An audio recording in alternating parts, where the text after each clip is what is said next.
I'm Irish Catholic. Okay. Not going to be controlled anymore by religion. I hear you. So what do you believe? What do you think? What do I believe? When I go to bed at night, I have a direct line to God. You have a direct line? I have a direct line. So when you go, we as Muslims, we have a direct line as well. You know what I'm saying or no? Yes. Like we believe like... We're all the same. Yeah, of course. I mean, we all believe that there's one creator. Yeah. We believe he deserves to be worshipped. He sent us guidance. And we believe that we have a purpose in this life, you know? Yeah. That purpose is to worship God alone.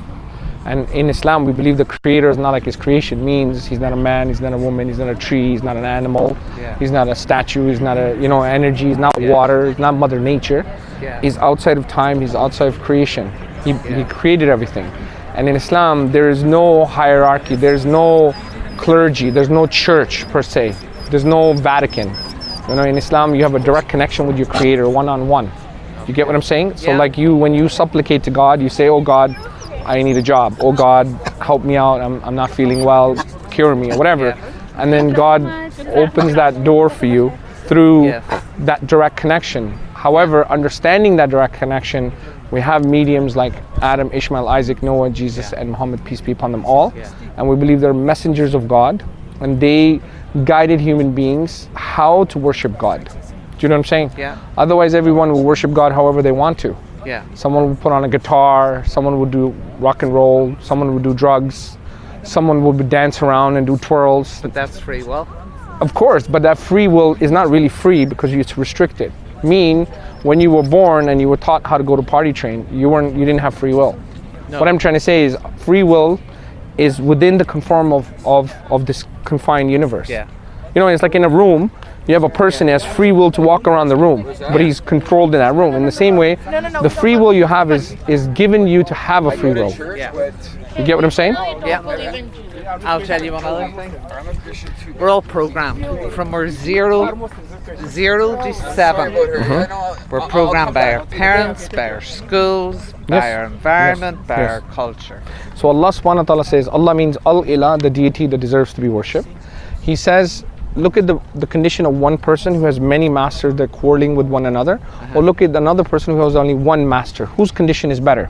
So what that means is, it doesn't mean there's people with whips and chains. What it means is there's something called informational normative and social normative. What that basically means is that, the whole society around you is telling you, conforming you how to live. So these are becoming your masters. Your boss tells you what to do, what time to come to work. Your husband tells you want a certain type of car, then you have to work hard to get that vehicle. Your children tell you they want to go to a certain university, and then you have to work hard to pay for their university. All of these things are your masters. They're trying to control you, to tell you what's right and wrong. How you dress. Certain people wear certain type of clothes, you have to fit in, certain type of makeup. So these are the conformity that what God is talking about. There are many masters that are quarreling one another.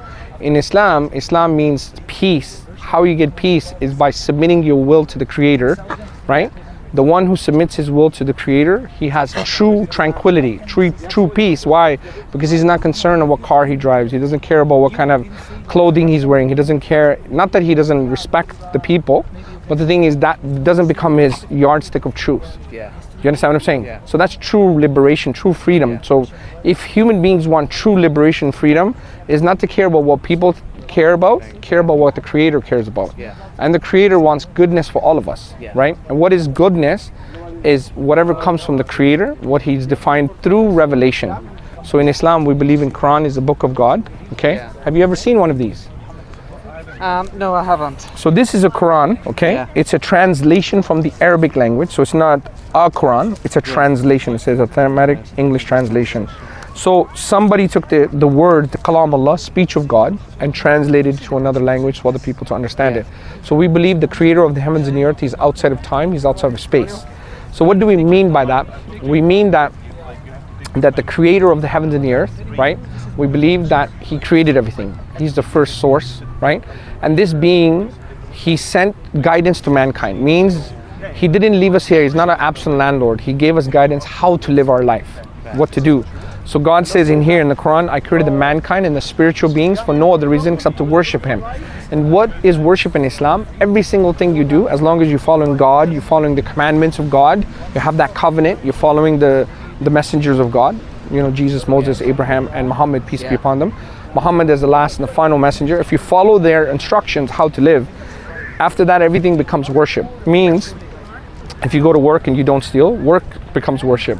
If you go to school and you educate yourself, being education, that becomes worship. Taking care of your partners, that becomes worship. Taking care of your children becomes worship. Not cutting down trees, taking care of the planet Earth becomes worship. Not polluting the water, that becomes worship. So everything in your life, which is good, becomes worship, right? Not only that, only even negative experiences become worship. Means sometimes when you go through difficult things, being patient in those things, being patient is part of worship. You know, helping the poor and you know, like for example, you know, the needy, giving them charity becomes worship. You see what I'm saying? So Islam is a practical way of living. It's not a religion. It's a way of life. Religion is do's and don'ts. You go to the mosque, you go to the church, right? And that's all. In Islam, all actions of the tongue, all actions of the heart, and all actions of the limbs, your internal and external actions, all become worship. So then what's the difference between Muslim and Islam? So the word Islam comes from the root word salama. Salama means peace. The one who does peace, aslama, the one who's doing the peace, is called Islam, for example. He's doing peace. But the one who's submitting his will to this peace and accepting it, he's doing the actions of peace, it's called a Muslim. So I'll give you an example. If I travel down this road, you call me a traveler, right? If I drive a car, you call me a driver. So you add the words ER, yes? In the Arabic language, when you do the actions, you add the letters MU. Like for example, if I'm traveling in Arabic, it's called safar. The one who does safar is called musafir. So in the one who's doing Islam, you add MU, Muslim. You see what I'm saying? So you're doing the actions of Islam. So what is doing the actions of Islam is to be in harmony with the creation. First, submitting your will to God and following God's instruction, and then you're establishing justice on the planet Earth by being merciful to creation and living a balanced life. Right? And that's really what Islam is. And that's today, what you believe in. I practice. It's not what religion I am. It's how I live my life every day. I hear you. I hear you. Am I a good person? Yes. Am I a bad person? But we don't define what is a good person. That was a nice explanation, because we don't want to be afraid of you, sir. Sure. You know, so, but you know, why I want to just share with you, defining what is good and bad is subjective. Because what could be good to you could be bad for me. What is bad for me could be good to you. So that's why we need an objective source, which is not contingent and dependent on you and I. Do you get what I'm saying? Like for example, you know, when a judge makes a ruling, he says this is right, this is wrong, based on the law.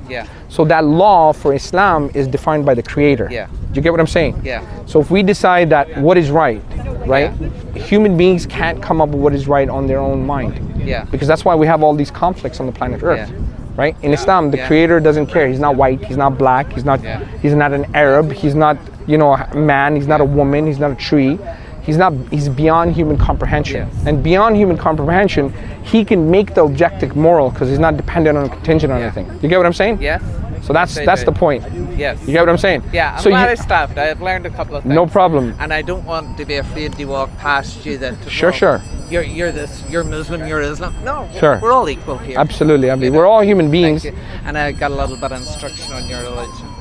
You got what, sorry? A little bit of instruction. Yeah, you got to learn a little bit about it. So we're here basically to educate people. That's why it's called Ask a Muslim. You ask because there's a lot of misunderstanding of what Islam is. Right? Islam does not commend any violence, right? We're not saying all Muslims are perfect. Islam is perfect. Human beings are not perfect. So we don't. And it's good that you're doing that, because now, like in my original home city in Ireland, they brought in so I'm not sure if it was refugees, Muslims, whatever, but they had a big day and they opened it up to the community to come out and see. And you know what? Because we grew up with Catholic and Protestants fighting. And when they opened that up to everybody come in, a lot of people come out because they learned about their, you know, and it's taken the fear away. So here's what I want to share with you. You know, because you're from Ireland, you know there was a potato famine. Do you know when the potato famine happened? When the famine happened, the British actually closed off all ways to get help to support to Ireland. Do you know that? Do you know who helped? No. The Muslims. Did they? Yes, Muslims sent shiploads of food, which the Queen didn't want it to go in. Do you understand? So Muslims always had a really good relationship with Ireland, just so you know, number one. Number two, Islam is not the boogeyman. Yes. Okay? Islam Yes. is not the boogeyman. Yes. The boogeyman is the media that's hyping it up to show that it's the bad. Yeah. So Islam wants goodness. Islam is one of the fastest worldview in the world. Yes. There's 2 billion Muslims on the planet Earth. Yeah. Out of 7 billion, 2 billion. That means that 1/3 of the population on the planet Earth is Yeah. Muslim. So every 5th person that you're going to interact with is going to be a Muslim. Yeah. So it's good to know what they stand for, what they Yeah. believe, and what they're saying. Yeah. So what Islam wants is to establish justice and have mercy to the planet Earth, mean Yeah. being good to the earth and living a balanced life, Yes. right?